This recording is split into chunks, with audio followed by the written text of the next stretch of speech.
got to start at the bottom and work your way up. And when you're ready, God will open the way for you to move up a notch or two.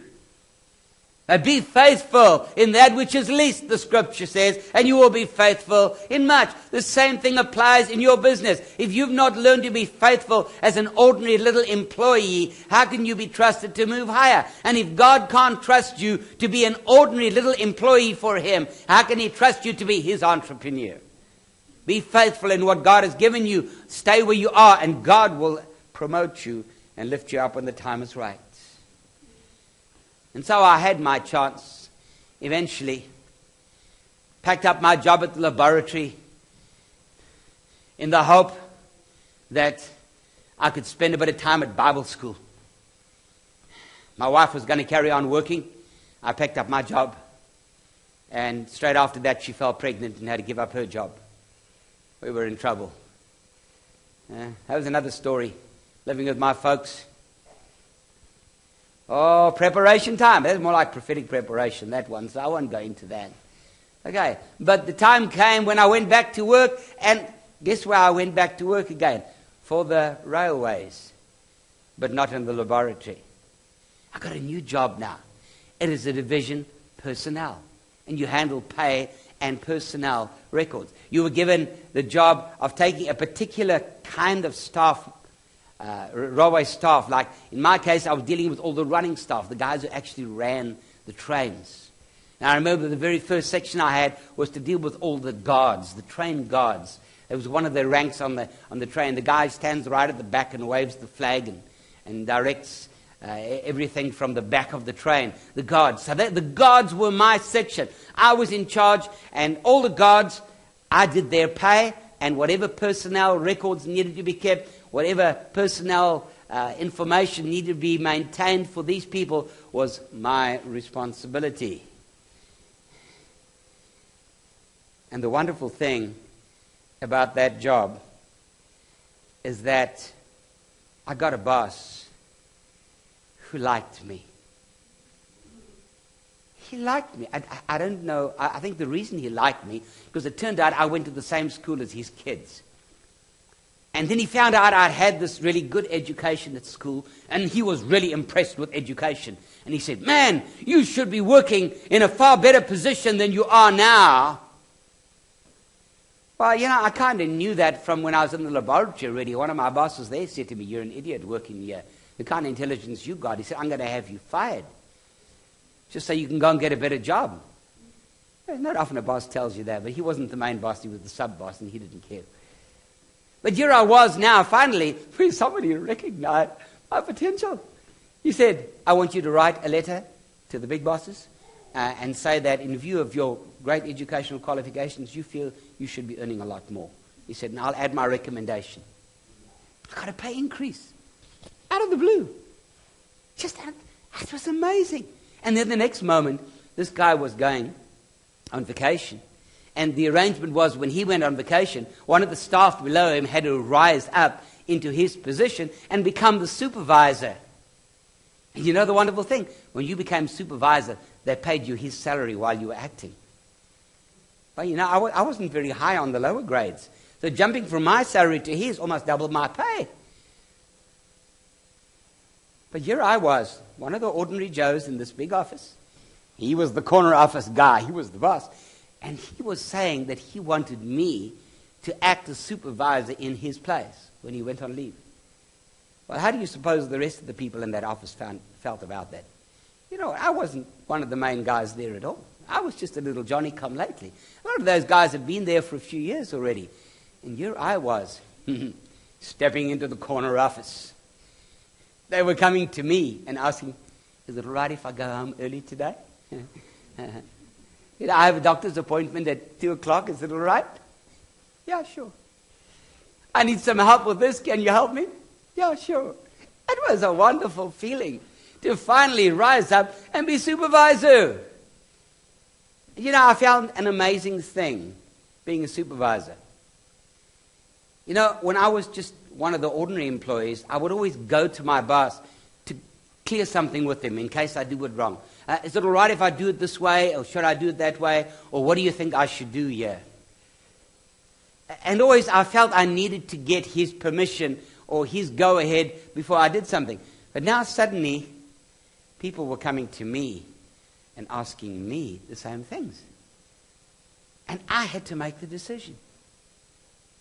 It was a strange experience at first. But I suddenly realized, you know what? I can make a decision. I do know what to do in that situation. I do have recommendation that I believe is the best thing a person can do in this situation. And I realized a lot of the time I was going to my boss to ask him things that I could actually have answered myself. But it's all just a mindset.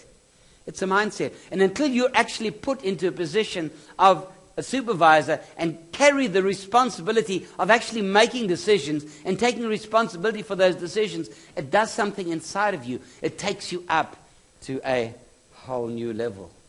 And so my little experience there in the personnel division took me to a new level of authority that I didn't realize that I had. And then later on, I ended up in a job, finally, doing the things I loved to do, which was computer programming and customer support. I had a Christian boss, and it was just the two of us working in the office. Well, I was just an employee, but we were almost kind of like partners. And we had a close relationship. We fellowshiped in the Lord.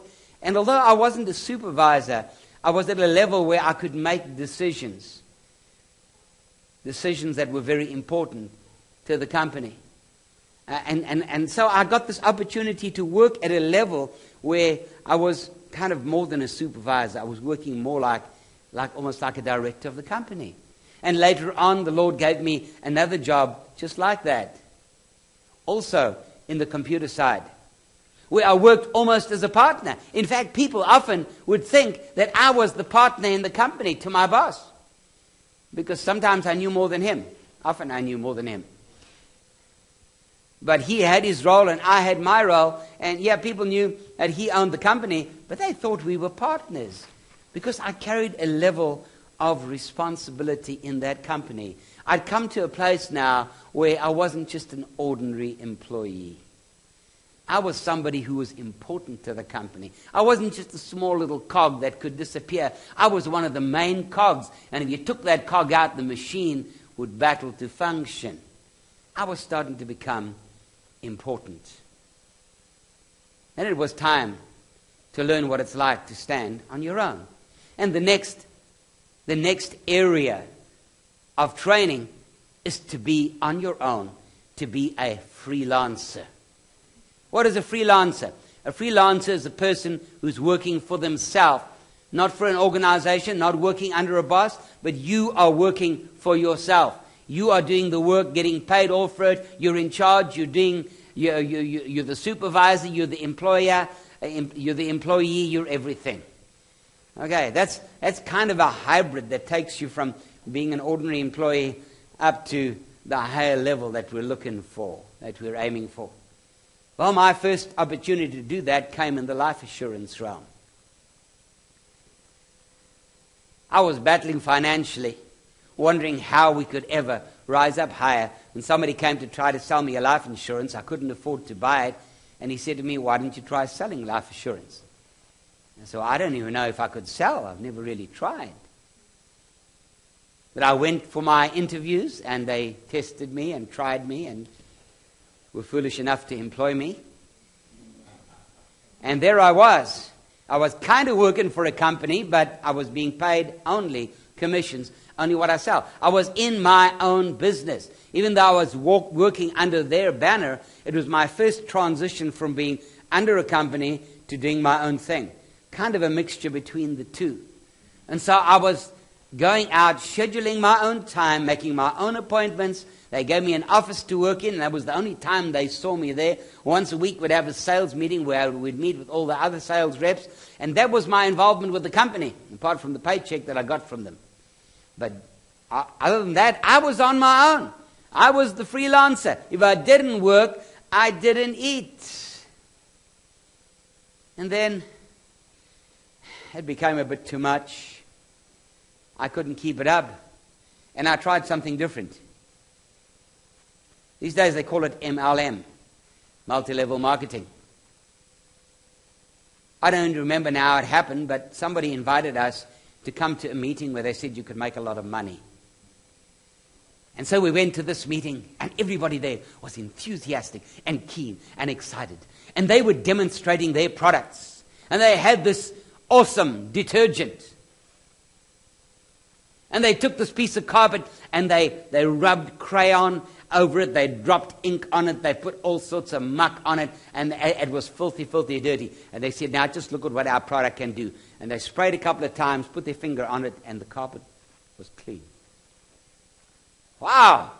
What awesome stuff! Everybody was so enthusiastic. Everybody was so excited. And then they had a whole lot of other products as well. Whole range of detergents and jewelry and healthcare products. And then they told me what kind of money I could earn if I sold their products. Not only sold their products, but if I could find other people to sell the products, I would get commission out of what everybody else sold. And you would build up this whole pyramid where people under you that you've introduced and who introduced other people who introduced other people, they all come under you, and eventually all of their sales add a little bit to eventually, well, you could actually just sit back and do nothing, and all the money would come in all the time. At least that's how it sounded. It sounded too good to be true. They said if you sold just one bottle every day, you could make this kind of money. If you brought in so many new agents, you could make so much money. Whoo, my eyes were boggling at the figures. I don't need to work anymore so hard. I can just set this thing up. And the money would roll in. Okay, that's the deception of MLM. It's still going today. Oh, why did the Lord take me out of what I was doing and put me in MLM? Because MLM is a very big business opportunity out there today, and it is a way of selling, a form of direct selling where you do not have to advertise, you don't have to have companies selling your product. It is sold only directly through agents, and you give very high commissions. It costs you very little for your product. You sell it very high, and between the cost price and the selling price, there's about 30 or 40 people that each get paid something out of it.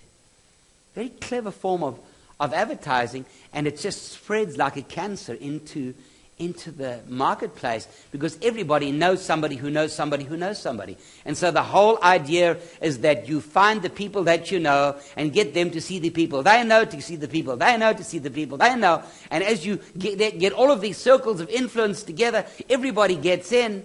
And in the end, you actually don't really need to sell any of the product to the end user. At the end of the day, most of the people who bought the product were people who were buying it to sell it. And, I would buy it and I would sell it to the people that were going to resell it. We would sell it to other people who were going to resell it. In the end, I don't know if anybody ever used it. It's a great product. I loved it. Even today, I love those products. They were really, in fact, they did such a good sell job on me, I would still try and sell the product. It was so good. Really, MLM is a brilliant marketing system. But at the end of the day, you still got to sell. You still got to make the sales calls. You still got to see the people. And if you're not capable or prepared to make that effort to get out there, it sounds great. If you could just get so many people to sell for you, you could sit and do nothing. Yeah, but you know how much effort it takes to get the people to sell for you. And then once you've got somebody in, to keep them selling for you. Because the people you bring in are people just like you who are looking forward to getting to the place where they can sit back and do nothing. And it's easy to say if you just sold one bottle a day, heck, I bet to sell one bottle a week. And times one bottle a month. It's heavy going. Once you run out of friends and contacts, who do you sell to? I'm not going to go knock on doors and offer it to them. Well, I'd like to offer you this detergent. They normally cost about $2 in the shop, but our one costs $20. How would you like one? Who's going to buy it? You had to invite people to these parties. I remember my turn came one day to stand up and be the demonstrator at one of these parties. And you know what? They always told the same jokes. And everybody laughed at the jokes that you've told 100 times. And the newcomer comes in and thinks, hey, this guy's really funny. Everybody's laughing at his joke. That joke was so hollow back. It's just not true.